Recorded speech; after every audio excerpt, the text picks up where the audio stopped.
Bismillahirrahmanirrahim. Alhamdulillahirabbil alamin. Wassalatu wassalamu ala asyrafil anbiya wal mursalin sayyidina Muhammadin khatamin nabiyyin wa ala alihi wa sahbihi ajma'in. Subhanaka la ilma lana illa ma 'allamtana innaka antal alimul hakim. Rabbi shrah li sadri wa yassir li amri wahlul 'uqdatam min lisani yafqahu qawli. Amin. Amma ba'du. Hadaratul muhtaramin, ingkang kula hormati segenap jajaran takmir Masjid Raya Al-Mustaqim, segenap sesepuh bini sepuh, Bapak Ibu hadirin hadirat rahimakumullah. Alhamdulillah, syukur alhamdulillah, pagi yang berbahagia ini kita telah sama-sama dipertemukan oleh Allah di dalam sebuah pertemuan yang insya Allah penuh dengan cucuran rahmat berkah dari Allah Subhanahu wa Ta'ala, dalam rangka kita melaksanakan sholat subuh bersama, zikir bersama, dan insya Allah kita akan meneruskan dengan sedikit mengkaji meramut syariat kekasih kita Nabi besar Muhammad sallallahu alaihi wasallam, yang mana kita berharap mugi-mugi kula kali panjenengan sedaya tansah pinaringan sehat wal afiat. Mudah-mudahan kita senantiasa diberkahi, diridhoi oleh Allah Subhanahu wa Ta'ala, baik di kehidupan dunia maupun sampai kehidupan akhirat. Amin ya rabbal alamin. Hadirin hadirat rahimakumullah, pada pagi yang berbahagia ini pula kita akan sedikit membicarakan tentang al-aqaribul usra menurut pandangan agama Islam, yaitu sanak kerabat keluarga. Bagaimana agama Islam menyikapi sanak kerabat yang ada di tengah-tengah kita. Mengingat napa wau niku tematik niku napa? Nggih, bebas mawon nggih. Nggih. Terus al-aqarib al-usra niku di dalam Islam dibagi kali. Wonten dzi rahimin mahram, ada dzi rahimin ghair mahram, yaitu sanak kerabat yang terjalin hubungan mahram, juga ada sanak kerabat tetap saudara kita tapi tidak terjalin hubungan mahram. Adapun sanak kerabat yang terjalin hubungan mahram dengan kita niku secara keseluruhan jumlahnya ada 18 orang, yaitu di mana kita tidak diperbolehkan untuk menikah dengan mereka, dan apabila kita sentuh mereka maka wudhu kita tidak sampai batal. Lah, yang pertama yang 7, jadi 18 itu dibagi 3. Yang pertama terjalin hubungan nasab, yang kedua terjalin hubungan karena hubungan menyusui karena diberi ASI. Kemudian yang ketiga yaitu ilmu soharoh, terjalin hubungan mahram disebabkan pernikahan. Nah, adapun yang pertama niku disebutkan di dalam Al-Quran, yaitu surat An-Nisa ayat 23. Allah Subhanahu wa Ta'ala berfirman, Bismillahirrahmanirrahim. Ya hurrimat alaikum ummahatukum wa banatukum wa akhwatukum wa ammatukum wa khalatukum wa banatul akhi wa banatul ukhti. Sadaqallahul azim. Yaitu yang mana artinya hurrimat alaikum ummahatukum, telah diharamkan atas kalian ibu-ibu kalian. Maksudnya diharamkan untuk menikah. Jadi mahram itu yang dimaksud adalah kita diharamkan untuk menikahi mereka dimanapun, kapanpun, sampai hari kiamat, nggak bisa.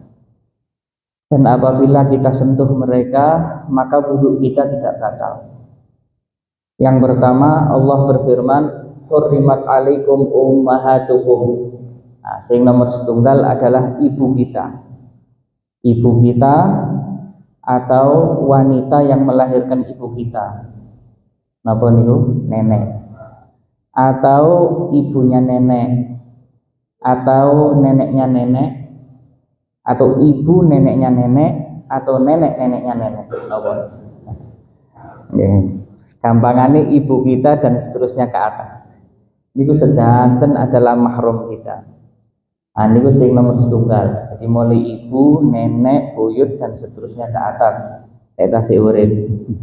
Biasanya kan dua sudah nggak ada ya. Ibunya nenek sudah. Kadang-kadang kita sudah tidak mendapati. Nah, niku sing nomor setunggal. Kemudian yang nomor dua yaitu wabana tukum, yaitu putri-putri kalian. Itu juga mahram kita. Jadi putri kita atau putrinya putri kita, cucu, atau putrinya kita, anaknya cucu dan seterusnya ke bawah. Jadi yang pertama ibu dan seterusnya ke atas itu semuanya mahram kita. Kemudian putri kita dan seterusnya ke bawah itu juga mahram kita.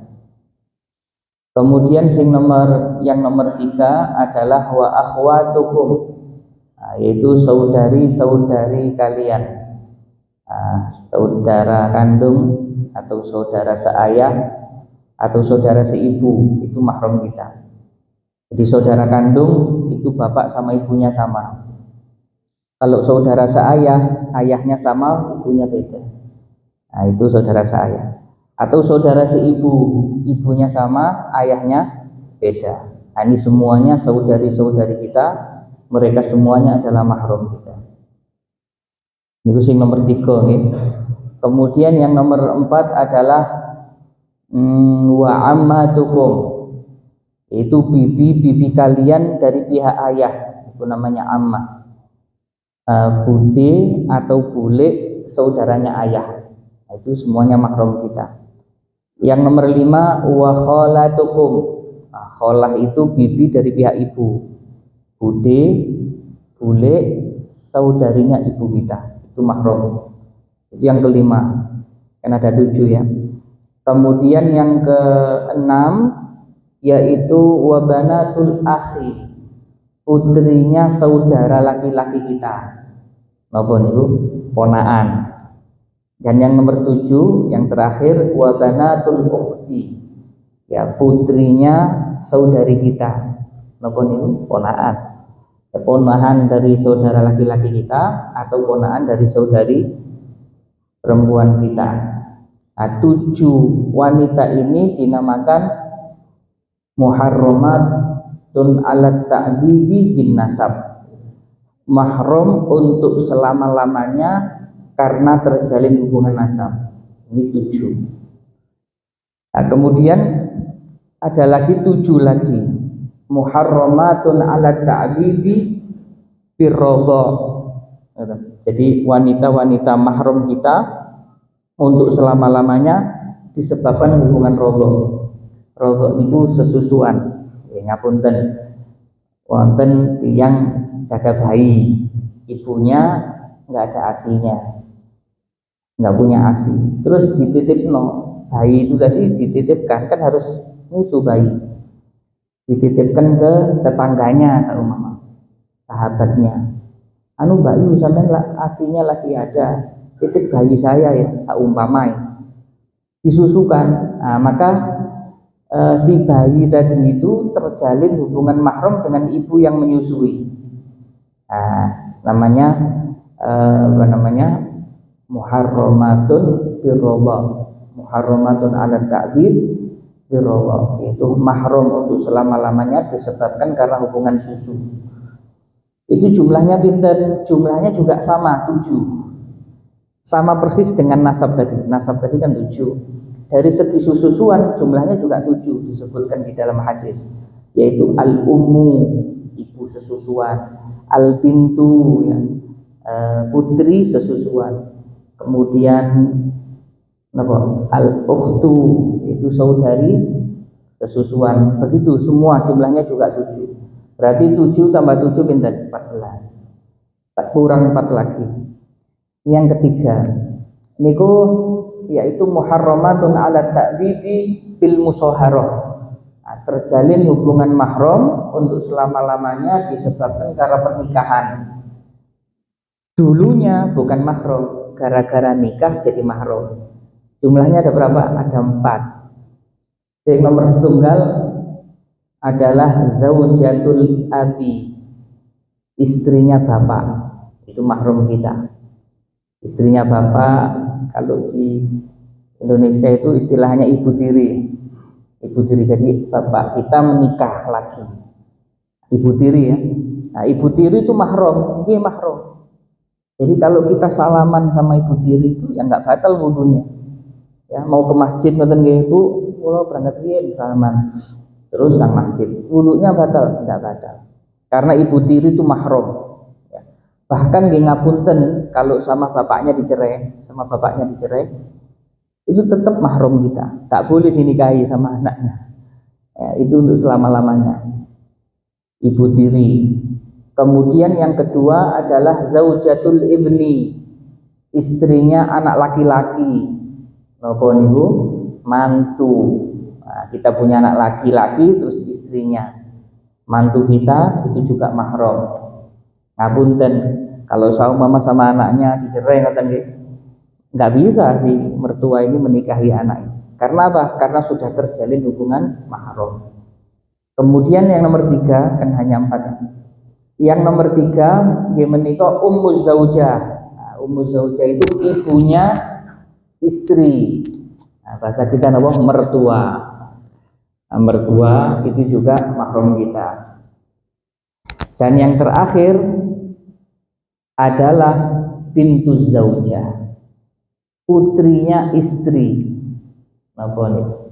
Jadi kalau ada ngapunten ada seorang wanita janda terus bawa anak perempuan, kalau menikah sama ibunya maka anaknya menjadi mahram.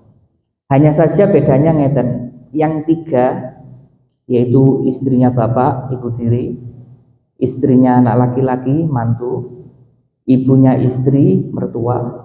Tiga-tiganya ini menjadi mahram ketika akad nikah. Jadi laki akad nikah, qabiltu nikahaha wa tazwijaha bil mahril maghfur. Sah. Langsung otomatis 3 ini jadi mahram. Otomatis itu tadi itu 3. Kecuali yang satu ini enggak. Yang satu itu apa tadi? Putrinya istri. Nah, anak bawaan itu tidak menjadi mahram kecuali si ibu tadi itu sudah melakukan malam pertama sama suaminya. Jadi kalau qabil tu nikah wa taswijah bil mahril maghfur, nah itu putrinya istri masih belum jadi mahram kita. Nah, nanti kalau sudah melakukan hubungan malam pertama ngertos ki mbak nggih. Nah, ini hubungan kelamin ya. Secara jelasnya baru langsung si putri otomatis menjadi mahram. Jadi 4 ini semuanya terjalin hubungan mahram. Hanya saja kalau yang 3 tadi terjalin hubungan mahram ketika akad nikah, tapi kalau anak gowo, anak bawaan terjalin hubungan mahram setelah melakukan hubungan. Artinya ngeten gampangane nggih. Terus akad nikah iki isuk akad nikah mbek si ibunya. Terus kemudian ya pas resepsi, pas ono nglukurno piring pecah taruh. Berkelahi ribut cerai. Kurang kumpul duit cerai. Nah, itu anaknya masih bisa karena belum terjalin hubungan mahram. Nah, itulah tadi 18 wanita yang terjalin hubungan mahram dengan kita. Ngapunten berarti yang umum di masyarakat kita mungkin niki istrinya kakak, napa niku? Kakak ipar. Nah, itu bukan mahram kita. Jadi kalau saumpama mau berangkat nang masjid nih, Mbak Yu, kula nang masjid riyen. Embung tangan. Nang masjid terus sembahyang. Gak sah sembahyang ini. Kenapa? Karena wudunya batal. Karena kakak ipar itu bukan mahram kita. Satu, walaupun kita hormat boleh, memang kita diharuskan hormat, tapi bukan mahram kita. Kalau kita salaman ya wudunya batal. Ngeten mawon, ngapun nggih, kula berangkat nggih. Kan menunjukkan hormat.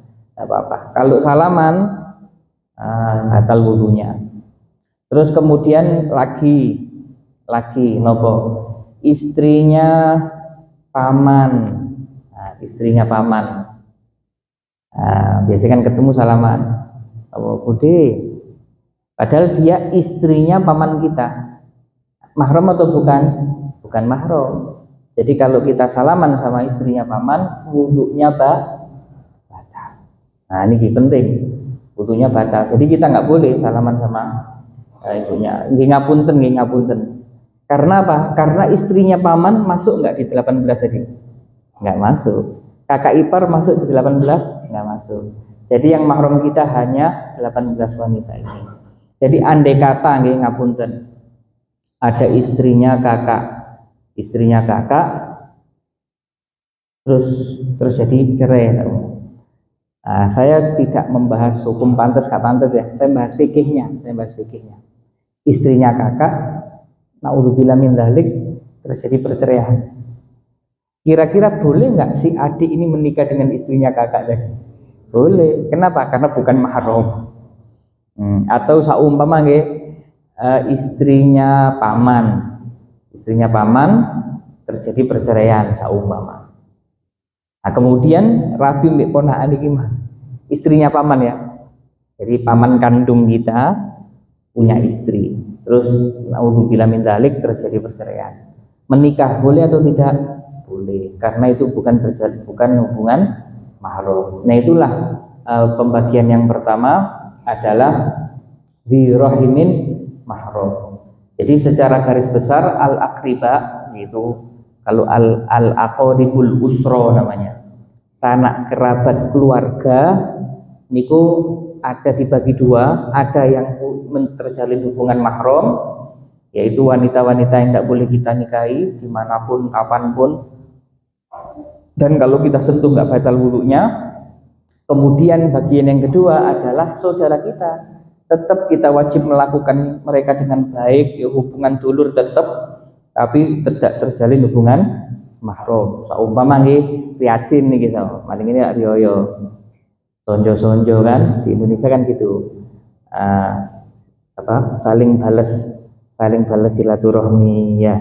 Nah, itu nanti akan ketemu nanti dengan sepupu kita, dengan kita harus tahu oh ini mahram gak mahram. Aku salaman batal wudunya. Terus ya apa? Yang ngeten mawon. Apunten nggih, mohon maaf lahir batin, mugi-mugi panjenengan dawa umur sedanten, sehat sedaya. Kan sudah termasuk hormat ya, hormat. Tapi kalau kita salaman tidak boleh karena bukan mahram kita. Walaupun ada pun untuk menghormati mereka hukumnya wajib niku. Menghormati mereka itu di dalam agama Islam namanya al-ihsan. Ihsan itu berbuat baik dengan cara terbaik. Nah, ini tuh baik. Jadi berbuat baik dengan cara terbaik. Di dalam hadis sahih dawuh Kanjeng Nabi Muhammad sallallahu alaihi wasallam, "Innallaha katabal ihsana ala kulli syai." Sesungguhnya Allah Subhanahu wa taala niku telah mewajibkan kita untuk ihsan kepada segala sesuatu. Napa ihsan itu? Ihsan yang dimaksud adalah berbuat baik dengan cara terbaik kepada manusia, termasuk kepada binatang. Kayak nyembelih binatang ternak itu ada caranya. Nggak boleh terus nyembelih binatang ternak ini apa jenenge, pisaunya nggak tajam, itu kan nyiksa. Nggak boleh. Termasuk berbuat baik kepada tumbuh-tumbuhan itu nggak diwajibkan. Jadi hukumnya di dalam Islam sangat sanes sunnah, bukan sunnah. Kanjeng Nabi dawuh innallaha kataba itu maknanya farogo atau telah diwajibkan. Innallaha katabal ihsana, sesungguhnya Allah telah mewajibkan berbuat baik ala kulli syai'in, atas segala sesuatu, semuanya itu wajib diperlakukan dengan baik. Khususnya yang nomor satu adalah orang tua kita, kemudian yang nomor dua adalah sanak kerabat. Nah ini sanak kerabat dekat. Yang nomor tiga sanak kerabat jauh. Jadi ada lagi ya, sanak kerabat dibagi dua lagi. Ada namanya qorobatun qoribah, sanak kerabat dekat. Siapa itu sanak kerabat dekat? Adik kakak. Adik kakak. Kemudian yang kedua bibi, paman dan bibi, dari pihak ayah atau dari pihak ibu. Itu semuanya sanak kerabat dekat. Terus anaknya paman dan anaknya bibi. Misanan, baik misanan dari segi ibu, misanan dari segi bapak. Itu semuanya adalah al-aqarib, yaitu sanak kerabat dekat kita. Itu semuanya wajib dilakukan dengan cara yang terbaik. Makanya Allah Subhanahu wa taala berfirman ya, di dalam kitab suci Al-Qur'an ya, surat An-Nisa. Allah Subhanahu wa taala berfirman, Bismillahirrahmanirrahim. Wa'budullaha wa la tusyriku bihi syai'an wa bil walidaini ihsana wa bidil qurba wal yatama wal masakini wal jari dzil qurba wal jari dzil junub ila akhir ayat. Di dalam ayat ini Allah Subhanahu wa taala berfirman, ada beberapa perintah ya. Perintah yang pertama, wa'budullaha wa la tusyriku bihi syai'a. Itu perintah pertama. Beribadahlah kepada Allah dan janganlah kalian mensekutukan Allah dengan sesuatu pun. Jadi perintah yang pertama itu kita harus menyembah Allah dan tauhidnya harus bersih. Tidak menyekutukan Allah dengan sesuatu pun. Menyekutukan Allah itu maksudnya apa? Ya punya Tuhan lain selain Allah. Itu namanya mensekutukan Allah.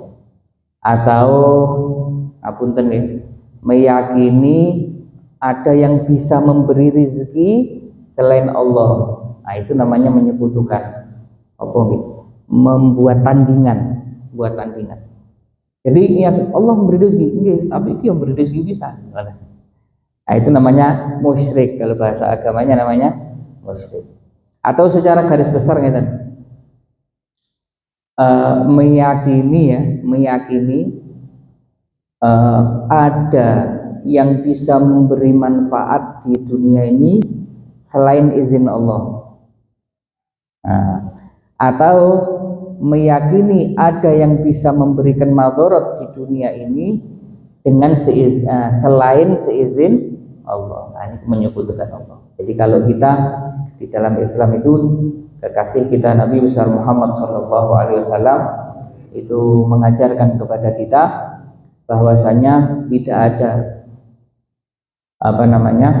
yang bisa memberi manfaat di alam semesta ini kecuali dengan seizin Allah. Harus nonton. Lo ini nggak bisa ngei manfaat koncoku, iya dengan seizin Allah. Lo itu bisa membahayakan orang, iya tapi dengan seizin Allah. Jadi di alam semesta ini semuanya berada di bawah kudrah dan iradahnya Allah Subhanahu wa ta'ala. Makanya di dalam hadis niku, lau anna awwalakum wa akhirakum wa insakum wa jinnakum kanu ala an yanfa'uka lam yanfa'uka illa ma kataballahu alaika, atau kama qala Nabi sallallahu alaihi wasallam. Andai kata orang yang paling awal sampai yang paling akhir,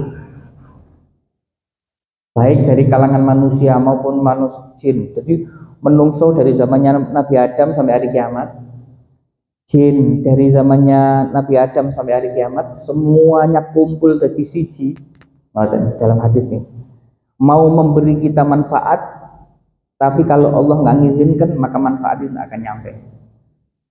Terus katanya Nabi, andai kata manusia dan jin dari paling awal sampai paling akhir mau memberikan kita bahaya dengan sebuah bahaya, tapi Allah nggak ngizinkan, maka bahaya itu tidak akan sampai. Jadi semua yang ada di alam semesta ini berada di bawah kudrah dan iradahnya Allah Subhanahu wa ta'ala. Wis niku pembahasannya tentang tauhid nih, dawa niku pembahasannya. Terus yang nomor setunggal, ayat ini merintahkan kepada kita adalah menyembah kepada Allah dan tidak menyekutukan Allah dengan siapapun. Kemudian perintah yang kedua apa? Wabil walidaini ihsana. Dan berbuat baik kepada kedua orang tua. Yang nomor tiga, wabizil kurba.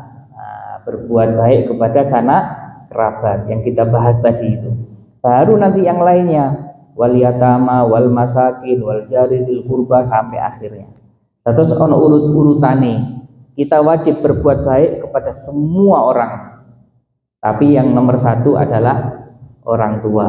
Nomor dua adalah sanak kerabat dekat. Yang nomor tiga adalah sanak kerabat jauh. Baru untuk pada semua orang. Ini ngapunten. Jangan sampai kita saumpama nggih, wah masya Allah nih, kabeh wong dibosi, kabeh wong dibosi. Karena dulure omahe ado, ya mungkin omahe di ndi ya, di Lumajang di gunung saumpama duwe misanan, kadang-kadang sedina mangan pingsan, sedina mangan pingsan gara-gara ado.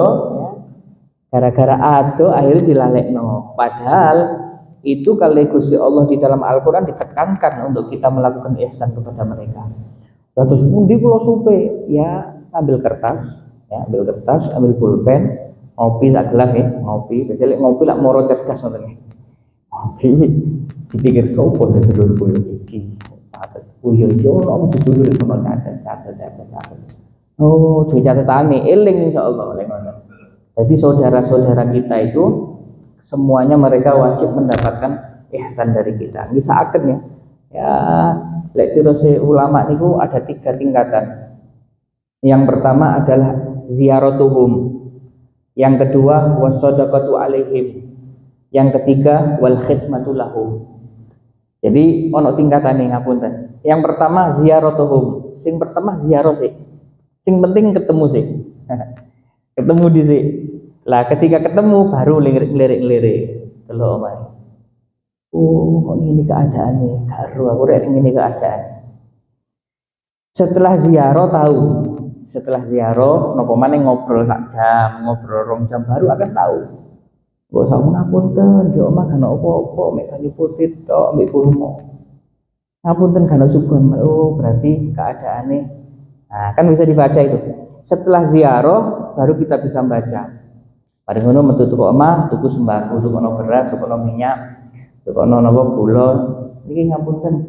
Alhamdulillah pas ketepaan ono rezeki lebih damel jenengan. Oh, gak usah repot-repot, gak apa-apa. Dulur dhewe, ngoten. Kasih sembako. Sian. Didelok Masya Allah.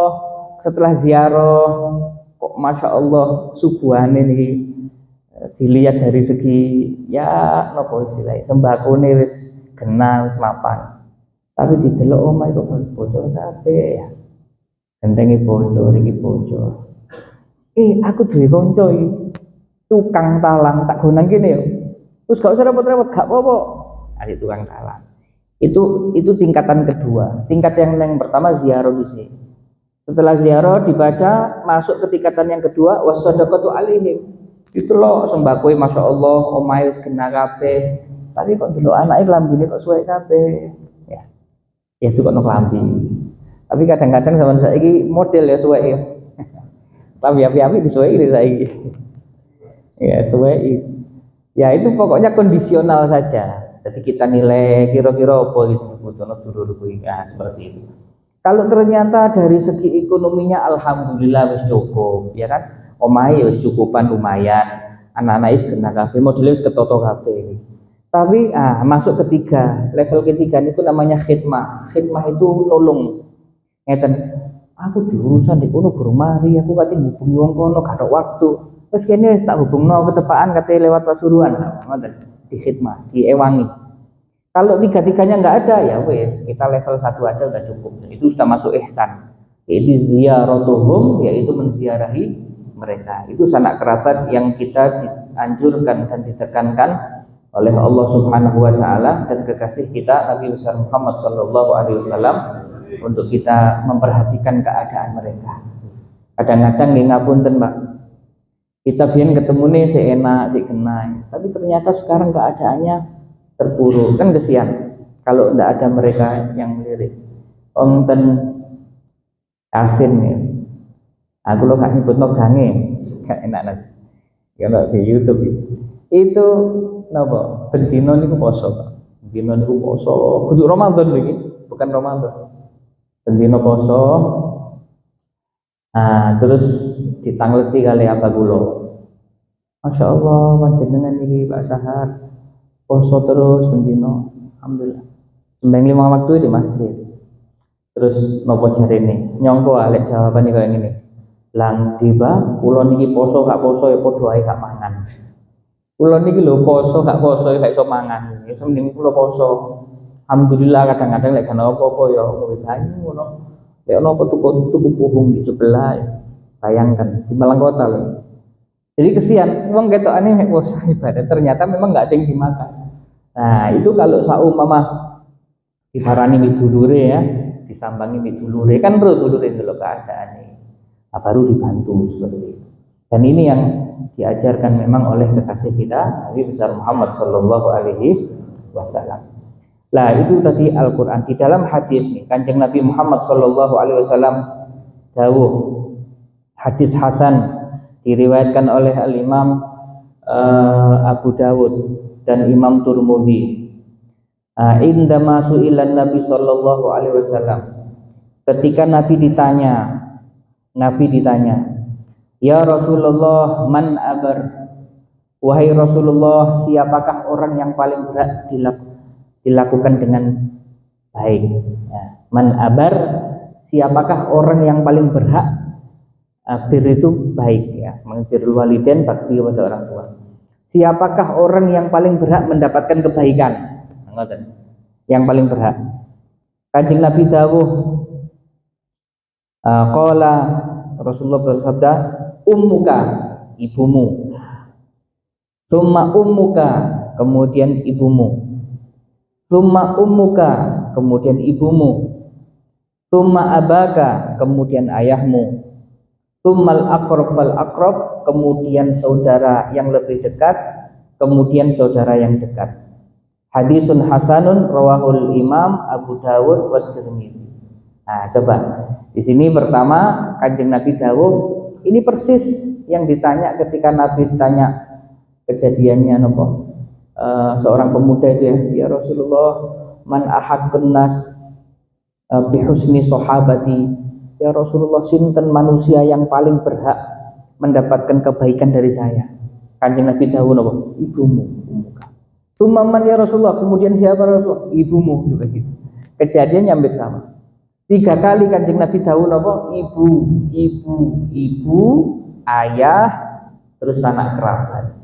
Atau sederhananya ya, kedua orang tua, kemudian sanak kerabat.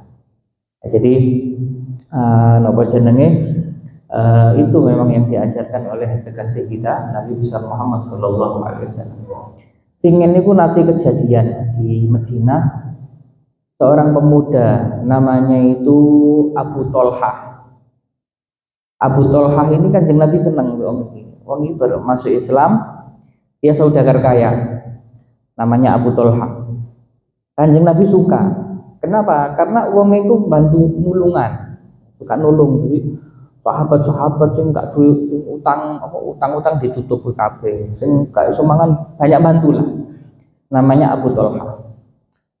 Lah, Abu Tolhah ini saudagar kaya raya. Dia punya kebun banyak. Di antara salah satu kebun yang paling dia suka, namanya itu Bayruha. Lokasinya di depannya Masjid Nabawi persis. Namanya Bayruha. Bayruha ini subur, airnya deres. Jadi lek daerah Padang Pasir niku nggih, kalau ada tanah terus ngetokno banyu, niku ada nilai-nilai plus itu. Maksudnya kan gak gampang air. Beda malih di Indonesia nggih. Di Indonesia di mancur banyu, di jero omah karo banyu ya. Makmur niku Indonesia iku harus disyukuri. Lah niki punya kebun, di kebunnya itu mengalir air, kemudian tanamannya subur, buah-buahnya itu ya, buah-buahnya itu tumbuhnya bagus-bagus dan manis-manis, pemandangannya indah. Namanya kebunnya Bairuha. Ini kebun yang paling disenangi oleh Abu Thalhah. Nah, singkat cerita ya, Abu Thalhah niki musafir, melakukan perjalanan, pulang dari perjalanan masuk kota Madinah. Para sahabat lagi ngobrol membicarakan tentang firman Allah yang baru turun. Nah, di mana Allah Subhanahu wa taala berfirman, "Lan tanalul birra hatta tunfiqu mimma tuhibbun." Ayat ini baru turun. Kalian tidak akan bisa mencapai kebaikan yang sempurna sampai kalian sudah bisa mensedekahkan apa yang kalian cintai. Abu Thalhah dengar, lho niki napa niki? Ayat Abu Thalhah, "Innallaha ta'ala anzala 'alaina Qur'anan." Allah telah menurunkan kepada kita ayat Al-Qur'an. Gini ki ayatnya. "Lan tanalul birra hatta tunfiqu mimma tuhibbun." Niku Abu Thalhah Pak, Masya Allah, langsung nggak pulang ya. Dia ke rumahnya Nabi, cari Nabi, dia bertemu Nabi, lalu mengatakan, "Ya Rasulullah, apa betul ini ayat Al-Quran yang baru turun? Yaitu lan tanalul birra hatta tunfiqu mimma tuhibbun." Dirasi Kanjeng Nabi, "Naam ya Abu Thalhah, itu ayat baru turun, firman Allah Subhanahu wa taala." Akhirnya Abu Thalhah dawuh napa? Nggih Kanjeng Nabi lek ngoten, Bairuha ya. Bairuha, kebun saya Bairuha, innaha shadaqatun lillahi arju birraha wa dhukhraha indallah. Ngoten dirasai Abu Thalhah. Ya sudah kalau begitu ya Rasulullah, Bairuha, sesungguhnya Bairuha setelah saya sedekahkan untuk Allah, saya mengharapkan kebaikan yang sempurna dari Allah dan semoga menjadi simpanan di sisi Allah. Maksudnya ganjaran, jariah. Karena itu kan pahala jariah. Akhirnya Nabi mengatakan, Nabi nggak langsung nerima itu. Nabi nggak nerima. La ya Abu Thalhah, tidak wahai Abu Thalhah. Bukankah ini Abu Thalhah menitip kepada Nabi, disedekahkan kepada Nabi, terserah Nabi disedekahkan kepada siapa. Nabi mengatakan la ya Abu Thalhah, tidak wahai Abu Thalhah, kecuali kalau kamu mensedekahkannya kepada sanak kerabatmu. Nah, kebetulan sanak kerabatnya agak sing gak duwe. Ya, dulur-dulur itu banyak nggak mampu. Dulur Abu Thalhah itu, berikan ini ya, Bairuha ini kamu bagi-bagi, berikan kepada siapa? Sanak kerabatmu. Coba, ini yang saya bahas di dalam kisah ini, yang akan saya garis bawahi adalah perintahnya Nabi tadi. Disuruh memberikan kepada siapa? Al-aqarib, al-usara, yaitu sanak kerabat keluarga. Kemudian Abu Thalhah mengiyakan, kemudian kebun itu dibagi-bagi kepada sanak kerabatnya. Masih sisa, ada sedikit sisa. Nabi datang lagi kepada Nabi Muhammad SAW. Kemudian Nabi membagi kepada 3 orang, yaitu Hasan bin Thabit, Zaid bin Thabit, sama Ubay bin Ka'ab. Nah, dari kisah yang singkat tadi itu coba kita ambil hikmah bahwasanya kalau mau berbuat baik itu kepada semua orang baik, tapi jangan sampai melupakan siapa? Al-aqarib, yaitu sanak kerabat. Ya memang seperti itulah yang diajarkan oleh siapa? Kekasih kita Nabi besar Muhammad sallallahu alaihi wasallam. Nah, maka mudah-mudahan niki momen sing sae, sebentar lagi kita semuanya akan bertemu dengan hari raya Idul Fitri. Nggih, mugi-mugi kula kali jenengan sedaya panjang umur, sehat walafiat. Mudah-mudahan bisa rampung Ramadannya, ya kan, bisa mendapatkan apa janji-janji Allah Subhanahu wa taala, mulai dari maghfirahnya, itqun minan narnya, semuanya kita mendapatkannya mudah-mudahan. Nah, kemudian setelah itu kita nanti akan bertemu dengan hari raya Idul Fitri, di mana kita nanti akan banyak bertemu dengan saudara-saudara kita. Nah, maka yang retak nggih ditempel, lek sing putus ya disambung, ngoten nggih. Nah, jadi semuanya tak duluran. Tetapi rada angel, nggih memang rada angel, tapi harus dilaksanakan. Kadang-kadang nggih, kadang-kadang ngoten.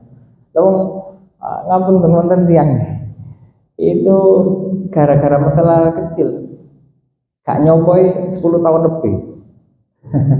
Aduh ya boy 10 tahun lho belum sepuro-sepuroan. Bayangkan kalau mikir ini maksudnya apa dilanjut sampai di kuburan apa ya maksudnya gak nyopo sampai di surga apa ya apa sih maksudnya kok kan marine heran saya.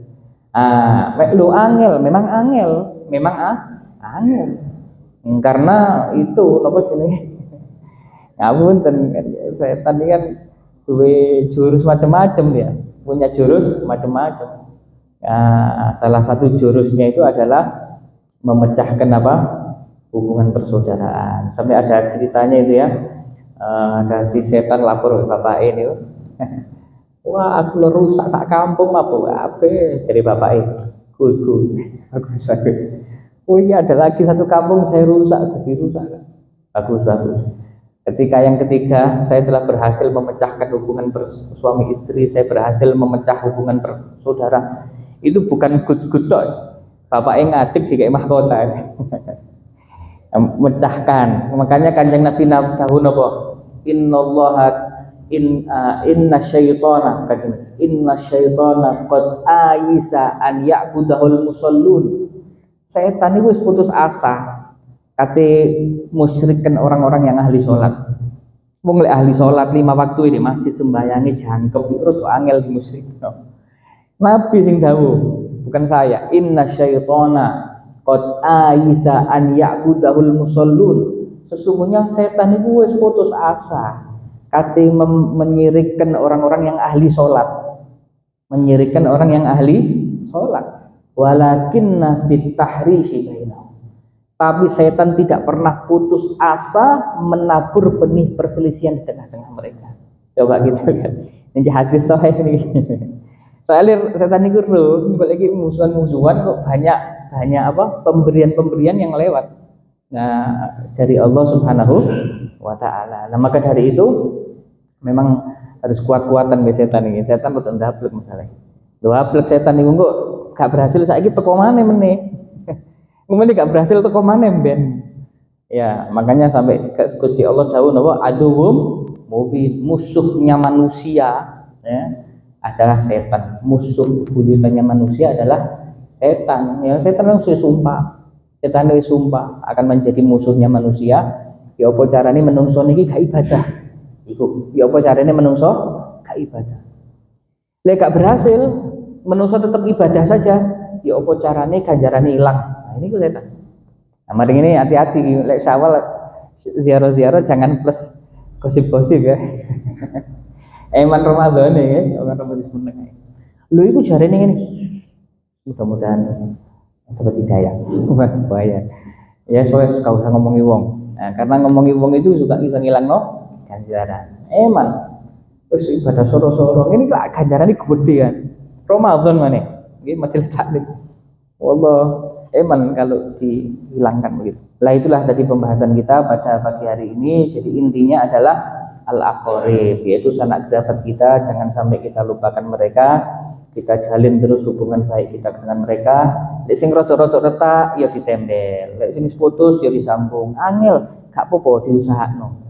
Nah, angel temen gak apa-apa ono carane.